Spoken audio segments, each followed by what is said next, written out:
Meus irmãos, e nós temos falado nesse mês sobre famílias, e temos falado de algumas famílias bíblicas. Já falamos aqui da família de Jesus, já falamos da família de Jó, falamos também de outras famílias, né, ao longo desse mês. E hoje pela manhã, eu quero falar de uma família altamente problemática, que não teve um final feliz. A Bíblia, ela não conta só histórias com final feliz. Tem muitas histórias que o final não foi bonito. Mas nós aprendemos com os erros também dessas famílias. Essas famílias também nos ensinam algo. Também nos ensinam algo importante. E hoje eu quero falar de uma família que tem uma história muito, vou usar aqui uma expressão, agridoce. Consegue entender isso? Tem algo doce, mas tem algo amargo, né? Tem algo bom e tem algo ruim. É a família de Jefté. Juízes capítulo 11, tem ali, né, um resumo da história da família de Jefté. E eu quero pensar um pouquinho sobre essa família. Jefté foi expulso da casa de seu pai, porque ele era filho bastardo, filho de uma prostituta, de uma relação fora do casamento. Então, quando seu pai morreu lá, enfim, seus irmãos o expulsaram. E ele, diz o texto lá em Juízes 11, capítulo 3, que ele então, quando foi expulso da terra do seu pai, da casa dos seus irmãos, ele foi morar com outras pessoas, ele formou uma espécie de um bando, né? Ele formou assim, usando assim uma expressão bem popular, ele formou lá uma facção. E ele ficou conhecido por ser um guerreiro. Alguns estudiosos vão dizer que ele formou lá uma espécie de uma facção mercenária que lutava, né, em outros lugares, lutava as suas batalhas, lutava por dinheiro, enfim. Aí houve um tempo que a sua cidade, a sua tribo começou a ser atacada por povos estranhos, e aí o pessoal disse: quem pode nos liderar para nos defender dos amonitas? Bem, tem um cara lá que é bom de luta, tem um exército, tem habilidades militares. Quem é esse cara? Jefté. Vamos chamar ele então, vamos chamar ele. Jefté, vem lutar ao nosso favor, Jefté. Vem nos defender dos amonitas. E aí Jefté volta para o seu povo, agora não mais como alguém que foi expulso, né, mas alguém que pediram para voltar. E aí para ele voltar, para ele liderá-los na guerra contra os amonitas. E aí então Jefté vai lutar contra os amonitas. A história vai dizer que ele venceu a guerra, derrotou os amonitas, né, conquistou cidades e foi vitorioso naquele propósito. Jefté, porque ele volta, quando ele volta para a sua tribo, para os seus, ele com certeza era alguém que cria no Deus de Israel, porque ele até faz um voto a Deus, ele busca Deus, ele tem até fé em Deus. Sim, podemos dizer que Jefté era alguém que cria no Deus de Israel. Porém, ele também foi altamente influenciado por outra cultura, por uma cultura sanguinária, por uma cultura de guerra. Jefté era um homem de batalha, era homem de guerra, homem de espada. Ele viveu fora de Israel, ele foi influenciado por outras culturas, por outras influências. E aí quando ele volta para Israel, quando ele volta para defender o seu povo, ele traz com ele não apenas a fé no Deus de Israel, mas também traz com ele um pouco da cultura de outros povos. E aí que ele se quebra. E aí que a gente vai ver o sucesso e o fracasso de Jefté. Eu quero então pegar aqui uma parte, um recorte do capítulo 11, né, a partir do verso 30, que diz o seguinte: quando Jefté teve que ir para a batalha, agora ele voltou, né, para Israel, agora ele está na posição de líder militar da sua tribo, agora ele tem responsabilidades militares, então ele não quer desapontar os seus, ele quer vencer a batalha, ele tenta fazer ali um acordo com os amonitas disseram, não tem acordo, vamos para a guerra, então já que nós vamos para a guerra, ele pensou, eu preciso vencer essa guerra, e aí ele faz um voto, e é o voto de Jefté, que é o voto tolo, o voto que a gente vai pensar sobre esse voto hoje. Por que que ele fez esse voto? Por que que ele fez isso? Olha o que diz o texto, verso 30. E Jefté fez este voto ao Senhor: se entregares os amonitas nas minhas mãos, ou seja, se eu vencer a guerra contra os amonitas, aquele que estiver saindo da porta da minha casa ao meu encontro, quando eu retornar da vitória sobre os amonitas, será do Senhor, e eu o oferecerei em holocausto. Quem será que ele pensou que ele ia encontrar na sua casa? Será que ele pensou que ia encontrar sua sogra? Será que ele pensou que ia encontrar um desafeto, sei lá, um vizinho inconveniente, um servo inconveniente? Quem ele imaginou que ele ia encontrar? Olha o que diz o texto. Diz o texto. Então Jefté, verso 32. Então Jefté foi combater os amonitas, e o Senhor os entregou nas suas mãos. Ele conquistou 20 cidades. Uau! Vencedor, sucesso.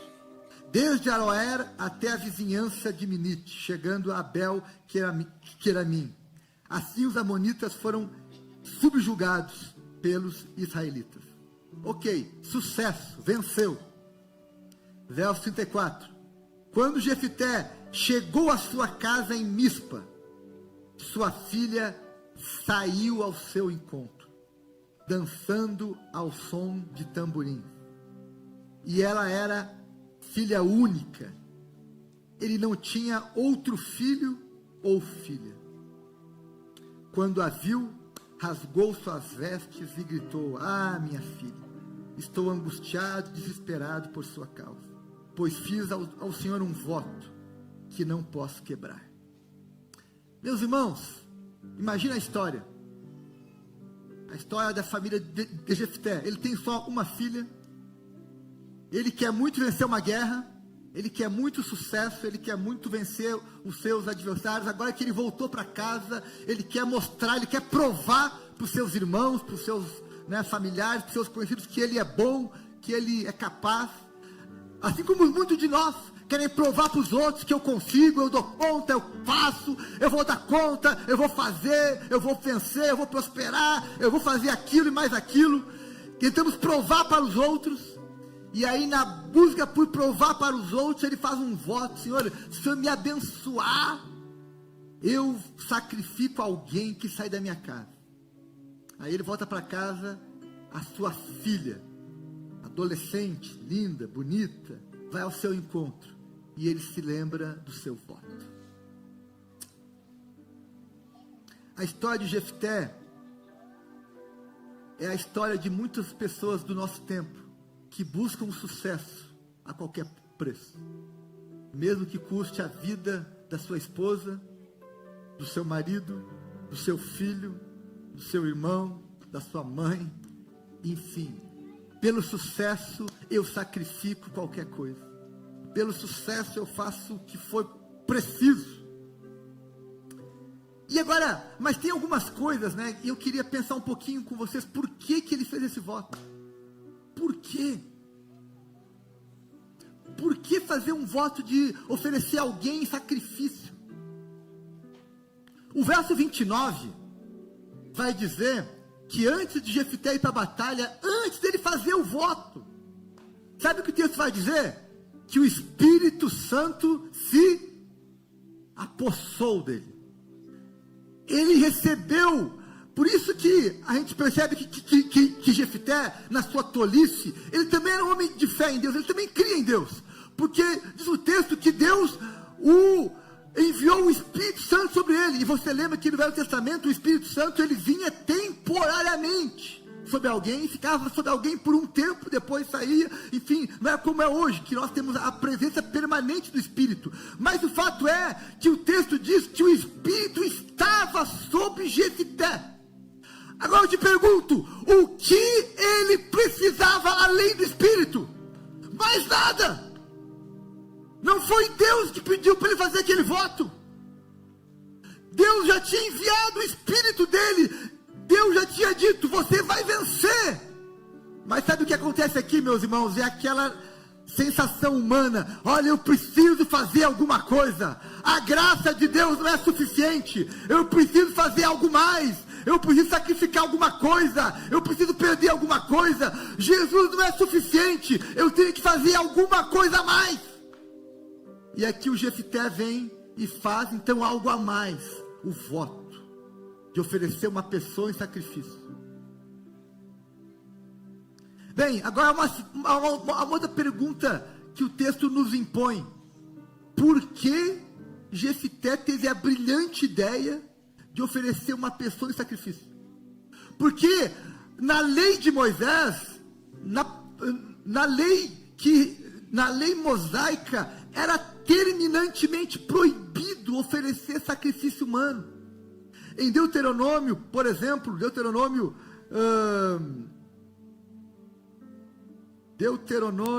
sumiu aqui o texto. Deuteronômio diz que era terminantemente proibido oferecer um sacrifício humano em nome de Deus. Diz o texto que Deus, aquilo era abominável para o Senhor, oferecer sacrifício humano, era abominável, era algo, Deuteronômio 12, verso 32, confere lá, Deuteronômio 12, 32, diz que era abominável ao Senhor oferecer sacrifício humano. Por que então que Jefité teve a ideia de oferecer um sacrifício humano? Sendo que a lei de Moisés proibia isso, era algo que não era praticado em Israel. Israel não fazia sacrifício humano, quem fazia eram as outras nações, outros povos, outras religiões. Sabe o que isso me mostra, meus irmãos? Que Jefité cria em Deus, mas tinha uma influência externa, também cria em outras coisas. Ele cria em Deus, no Deus de Israel, sim, mas também cria no Deus Moloque, no Deus, em outros deuses de outros povos que faziam isso. Ou seja, ele pegou algo de fora da cultura israelita, de fora da religião israelita, mas trouxe para a sua vida. E sabe, meus irmãos, o que isso me lembra? Que nós podemos também professar a fé cristã, nos declarar crentes em Jesus Cristo, pessoas que creem em Jesus, mas também creem em outras coisas, que não combinam, que são conflitantes. Eu creio em Jesus, mas eu também não vejo problema nenhum,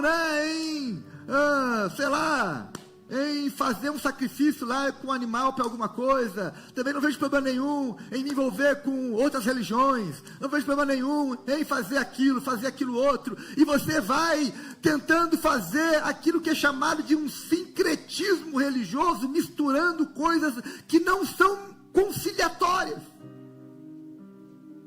E aí a gente começa a ver muito cristão tentando fazer, uma ginástica para conciliar coisas que são inconciliáveis.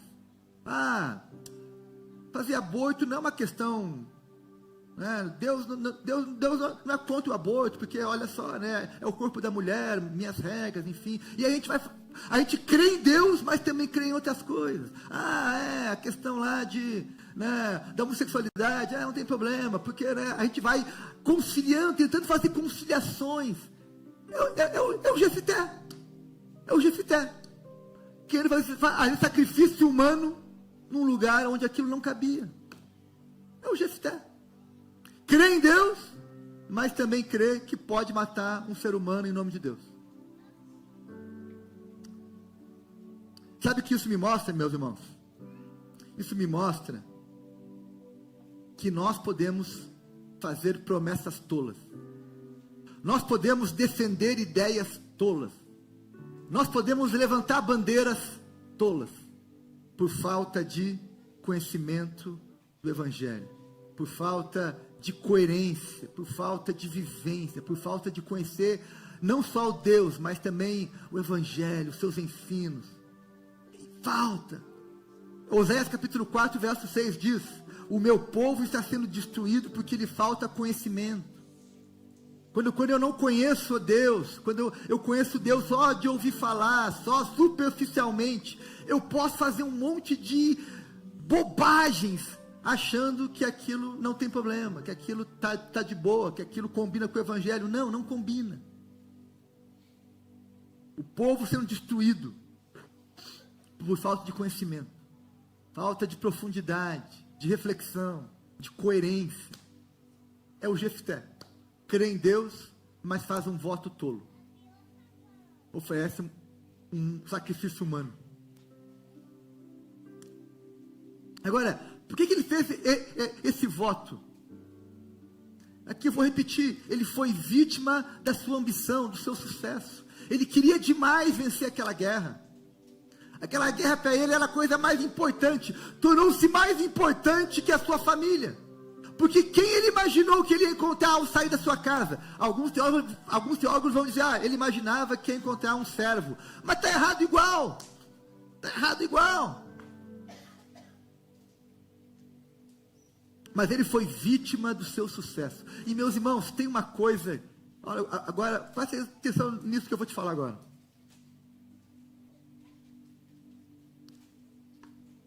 Quando a gente quer demais alguma coisa, quando tu quer demais alguma coisa, ninguém vai te parar.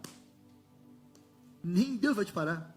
Porque Deus te deu liberdade para você fazer escolhas. E se você quiser demais alguma coisa, e às vezes tem pessoas que a gente conhece que querem demais algum relacionamento com uma pessoa X. Quer demais, quer tanto, que acaba jogando fora tudo, acaba perdendo limite, fazendo bobagem, cedendo coisas, se corrompendo, porque quer demais aquela pessoa, ficou obcecada, eu preciso casar com aquela pessoa, mesmo que o universo inteiro conspire contra, mas ela quer demais. Ou então ela quer demais ter alguma coisa, e para ter aquela coisa que ela quer demais, ela não tem limite, ela faz qualquer coisa, ela prejudica os outros, ela se corrompe, ela faz o que for necessário. A pessoa quer demais aquele dinheiro, aquela herança, e aí ela está disposta a fazer qualquer coisa, a matar alguém, tomar o lugar de alguém, porque ela quer demais aquilo. E as pessoas brigam, se matam, por quê? Porque querem demais. É o Jefté. Quer vencer a qualquer custo, mesmo que isso custe a morte de alguém. É o Jefté, vítima da sua ambição, do seu sucesso. Ele conquistou cidades, ele conquistou reconhecimento, mas ele perdeu a sua filha. Ele ganhou o respeito dos de fora, mas perdeu o respeito dentro de casa. Imagina como é que ele foi explicar isso para a mulher dele. Olha, eu vou ter que matar minha filha agora, tá? Lamento. Como é que ele vai explicar isso para as pessoas próximas? Olha, eu tive que matar minha filha. Porque quer demais. E aí quem quer demais, meus irmãos, às vezes perde o limite, perde o senso. Ou então mesmo, quando tu quer demais comprar alguma coisa, é um impacto menor, mas às vezes tu quer demais, cara, tu não precisa, aquilo vai te endividar, vai te trazer problema, mas tu quer tanto aquilo, que tu vai lá e faz, e depois diz, meu Deus, isso me custou a minha paz, o meu sono, me custou um monte de coisa. Por quê? Porque você quer demais. Às vezes, meus irmãos, a gente quer demais o sucesso externo, mas o sucesso externo não compensa o fracasso no lar. Eu já tive que dizer para algumas pessoas ao longo da vida o seguinte, olha, você precisa ganhar menos dinheiro, mas ter mais paz em casa. Você precisa trabalhar menos, mesmo que isso implique em ganhar menos, para você viver, para você cuidar melhor dos teus filhos, do teu cônjuge, da tua vida, para você ter mais paz, porque às vezes, meus irmãos, tu vai ganhar um pouquinho a mais, ou um pouco a mais, ou até um valor expressivo a mais, mas aquilo vai tomar tua saúde, vai destruir o teu lar, vai destruir a tua vida. Eu me lembro que quando eu trabalhava na Assembleia Legislativa, antes, de ser pastor, enfim, eu trabalhava num ambiente onde todos os meus colegas, todos, eu tinha 22 anos, eu era 22 anos, 23 anos, eu era recém-casado, enfim. E todos os meus colegas estavam no 3º, 4º casamento, todos. E eu pensei, bem, se eu ficar nesse ambiente muito tempo, é bem provável que eu seja mais um, que vou ter o 2º, 3º, 4º casamento, porque é um ritmo, é um ambiente insustentável, insuportável. E às vezes, meus irmãos, na busca do sucesso, de você conseguir uma promoção, conseguir um reconhecimento, você sacrifica a tua família. Me lembro que quando nossos filhos nasceram, a Sara nasceu, a nossa primeira filha, eu era um jovem pastor, a Sara nasceu, né, no início do meu ministério, eu ganhava um salário bem pequeno, a Ana Paula trabalhava 8 horas, ganhava um salário maior que o meu na época, mas nós entendemos, nós dois, que era melhor para a nossa família, a Ana trabalhar meio turno, ganhar metade do que ela ganhava, nós íamos ganhar menos dinheiro, mas nós íamos poder dar um apoio, um suporte para a nossa filha melhor. E nós fizemos isso. Reduziu-se as entradas, né, mas aumentou o cuidado, a paz, né, e aquilo fez bem para a nossa família. Então, meus irmãos, às vezes, na busca pelo sucesso, a gente sacrifica a nossa família. Agora, não vale a pena. Deixa eu te falar uma coisa. Por mais que tu goste do teu emprego, por mais que você ache que o teu emprego é muito legal, você pode ser substituído a qualquer momento. O que você fez, eu estou aqui há tantos anos, legal, pode sair amanhã. Então, às vezes a gente pensa que, uau, eu preciso dar tudo pela minha empresa, pelo meu emprego, pela minha função. Olha, depois vai vir uma fatura. Não é assim. Então, não sacrifique a tua família na busca pelo sucesso. Sucesso, ele tem limites. Eu não quero passar de tais linhas, eu não quero romper tais linhas, eu quero ir até aqui, eu tenho que ter fronteiras. Até aqui eu vou, daqui para lá eu não vou. Hoje nós temos também um número enorme de pessoas que estão sacrificando a sua saúde também.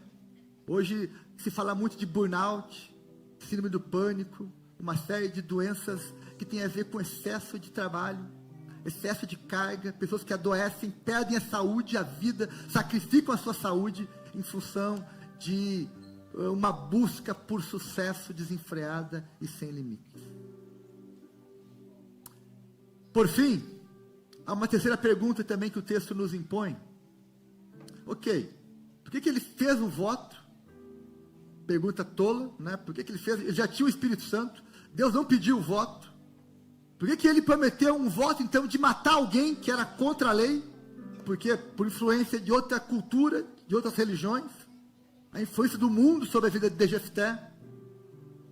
Mas tem agora uma terceira pergunta também que cabe, né?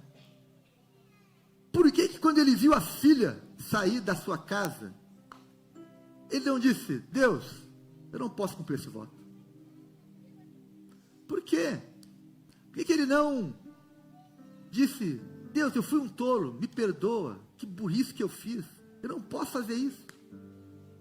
Mas por que ele manteve ainda a postura de dizer, não, eu dei a minha palavra, eu tenho que fazer. Eu estou preso à minha palavra, eu estou preso ao meu voto. Meus irmãos, aqui ele foi vítima das suas escolhas, mais uma vez. Ele escolheu errado de novo. Não foi Deus que pediu aquele voto. Deus não aceitou aquele sacrifício. Aquele sacrifício foi abominável aos olhos de Deus. Deus não pediu, não aceitou.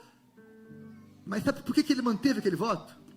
De novo, por causa da cultura de outros deuses, de outras religiões.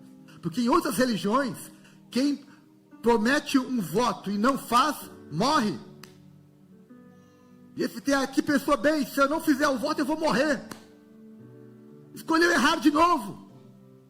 Escolheu errado mais uma vez. Vítima da cultura, da influência externa, dos ensinos que eram de fora de Israel. E meus irmãos, às vezes nós continuamos fazendo escolhas erradas, porque estamos ouvindo mais as vozes do sistema, as vozes do mundo, as vozes de fora, do que o Evangelho. Ele podia ter dito não para aquele voto, claro. Ele podia ter dito, Senhor, me perdoa, claro, podia. Por que ele não fez? Que foi tolo, influência externa. E hoje, meus irmãos, eu vim aqui, em nome de Jesus, falar para você uma coisa: não seja guiado por influências externas. Não se dobre ao sistema, à cultura externa, não. Se dobre à cultura do céu, ao reino, aos valores do reino. Às vezes nós estamos presos a uma cultura que não é do céu, a valores que não são bíblicos, a mensagens que não são do Evangelho. E aí ficamos presos a isso. Alguns chamam isso de religiosidade, eu chamo de tolice, de carnalidade, de estupidez. Ouvi mais o mundo do que ouvi o Evangelho. Ouvi mais os influenciadores digitais, os canais de televisão, os jornalistas, do que ouvir o Evangelho. Não. Ouça o Evangelho e faça boas escolhas, amém? Boas escolhas para a sua família, para o seu futuro. Boas escolhas que vão levar você não a fazer as tolices que fez Jefté. Eu me pergunto, por que Deus deixou essa história para nós? Não foi para inspirar você a fazer o que Jefté fez, mas foi assim, para mostrar para você que Jefté, ele é para nós uma representação de alguém que pode até ter fé em Deus, pode até ser usado por Deus para cumprir algum propósito, mas que ao mesmo tempo é tolo, é estúpido e é guiado por uma influência externa. E acaba se perdendo no meio de tudo isso. Se perdendo, se atrapalhando. E Deus vai nos mostrar, com os erros de Jefté, que nós podemos fazer diferente. Nós não precisamos repetir os mesmos erros dele. A Bíblia não é um livro só de histórias bonitas.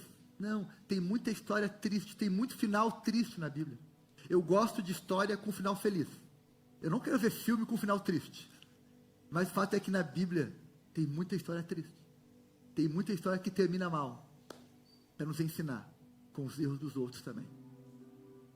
É nos mostrar, olha, eles também erraram. Então não faça o que eles fizeram. Fique atento, fique alerta, para que você não repita os erros que eles repetiram. A boa notícia dessa manhã é que você pode fazer escolhas melhores que a de Jefté. Amém? Você não precisa escolher o sucesso a qualquer custo. Você não precisa dizer sim para tudo. Eu quero te dizer uma coisa libertadora: aprenda a dizer não para algumas coisas.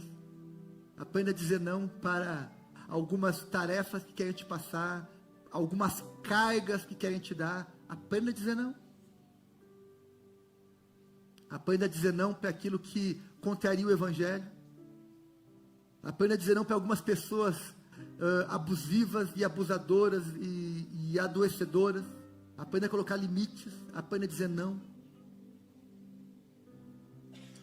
Aprenda a dizer sim para quem merece o teu sim. Aprenda a dizer sim para os teus filhos. Aprenda a dizer sim para o teu cônjuge, para as pessoas que estão perto de você, que te amam, que você ama. Aprenda a dizer sim para elas.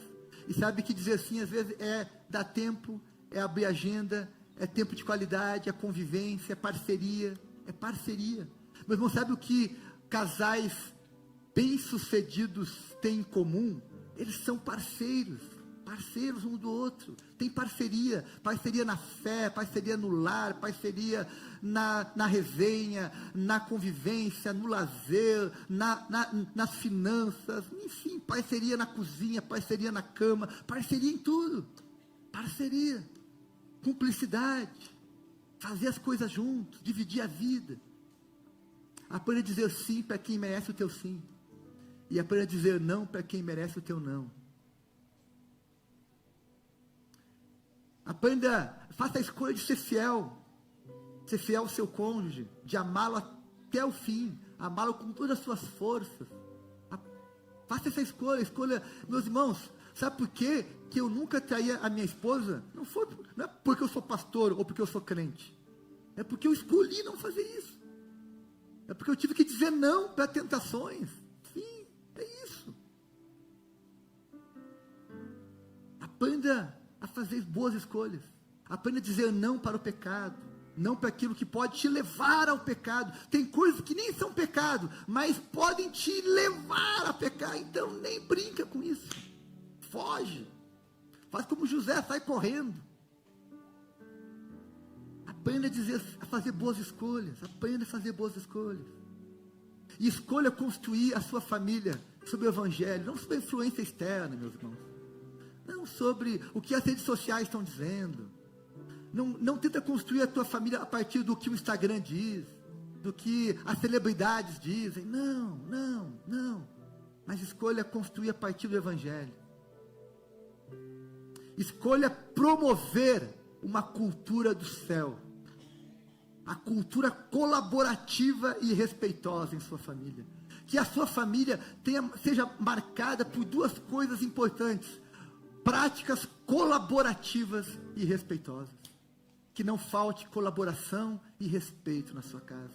Tanto de você com o seu cônjuge, quanto com os seus filhos, quanto com os seus pais, mas que haja colaboração e respeito. Respeito e colaboração. Isso faz uma diferença enorme, meus irmãos. Isso torna a vida melhor. Isso torna a família mais funcional e mais saudável. Colaboração e respeito. Escolha ser um esposo melhor. Ser um pai melhor. Tem coisas que não dependem de você, é verdade. Tem coisas que não dependem, tem coisas que eu não tenho controle. Não depende de mim, sim. Mas tem coisas que eu tenho controle e que dependem de mim. E aquilo que depender de mim, eu quero ser um esposo melhor, um pai melhor, um pastor melhor, um servo melhor, um cidadão melhor, porque isso depende de mim. Então escolha ser alguém melhor. Escolha ser alguém que vai crescer e melhorar dia após dia. Amém? Vamos ficar em pé, vamos orar sobre isso.